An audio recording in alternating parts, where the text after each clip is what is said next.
3. Astăzi despre niște ciuperci marinate. Asta este o rețetă care se poate consuma imediat sau care, dacă facem cantități mai mari, se poate pune și pe iarnă. Nu trebuie altceva decât să faceți, să le dunstăliți. Dunstălit înseamnă fiert în dunst cam o oră și se pot pune în frigider și le avem marinate pentru toată iarna. Eu o să fac acum o rețetă de consum imediat.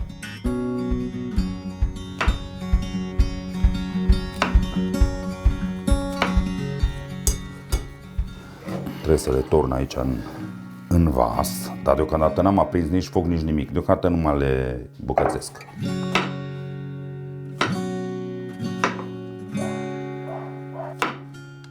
Ei, dacă aveți ciupercuțe mici, nu trebuie să faceți treaba asta, cel mult în 2 le tăiați. Eu acum o să pun niște ulei peste ele. Să spunem, proporția cam la 1 kg de ciupercuțe de șampinioane intră 100 de ml de ulei. Eu acum, ăstea sunt mai puțin de 1 kg, undeva la 600 de grame. Am pus ulei mai puțin. Ce mai punem este sare. Trebuie să știți că aceste șampinioane, și de fapt nu numai șampinioanele, ci toate ciupercile, atunci când punem sare, lasă apă, ceea ce e foarte bine. Da. Sare destul de bine punem, nu ne jucăm. Bun, hai să dau drumul și la foc. Hiperboabe. Uite la aici.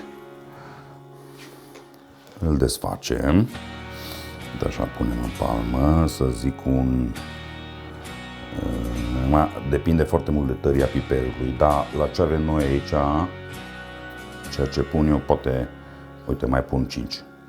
Gata, ajunge. Nu vrem să fie prea iute.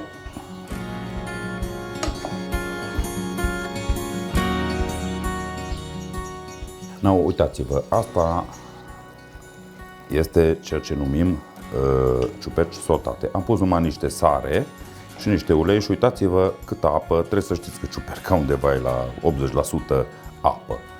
Uitați-vă câtă apă lăsat. Totuși, pe lângă apa asta, mai punem niște apă, nu multă, și le mai lăsăm să fiarbă un sfert de oră. Eu nu recomand gălbiorii. Șampinioanele și hribele, da, pentru marinat. De asemenea, pleurotusul, da? Buretele de fad se pretează bine. Avem deja mai bine de 10 minute de când fierbe destul de sălbatic doamna asta. Amestecul, am stins focul. Ce mai pun acum este niște cimbru, nu verde. Așa, îl amestecăm.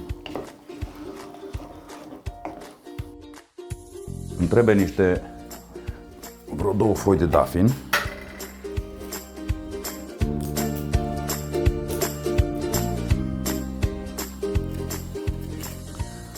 Da, dafinul ăsta musai. Le amestecăm așa fierbinți. Nu trebuie să puneți cimbrișorul și dafinul să fiarbă cu ele, pentru că ele își dau drumul la aromă. Numai decât dacă le lăsați să fiarbă, aroma se pierde. Așadar, când ați oprit focul și le-ați pus în mâncărica fierbinte, este minunat. Peste astea avem nevoie de absolut obligatoriu de ceva acru.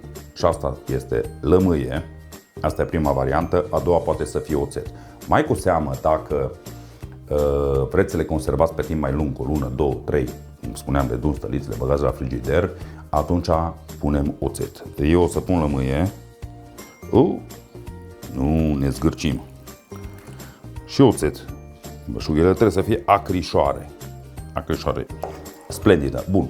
Toată chestia asta să scoatem. Să punem într-un bol și să răcește, nu să mănâncă fierbinte. Atenție! Nu se mănâncă fierbinte, se pune într-un bol, se răcește.